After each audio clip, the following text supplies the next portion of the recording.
Megszokod majd.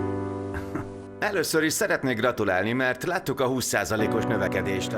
Most komolyan, enned kell. Miért nem eszel? Mostanában sokat hánytam. Terhes vagyok. Ó, drágám, a terhesség nem betegség. Ez már nem az én méretem. Fogytál? De szerencsés vagy. Ez azért túlzás, 5 perc volt hátra, kibírhatta volna.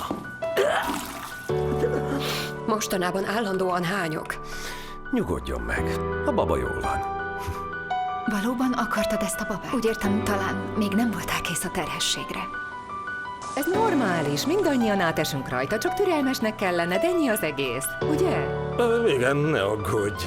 Ez normális. Ez normális, ne aggódj. Normális. Normális. Normális. Normális. Nem, ez nem normális. Nem kell, hogy a rosszul lét hányinger és a hányás a terhesség velejárója legyen. Van megoldás. Fordulj szakemberhez segítségért.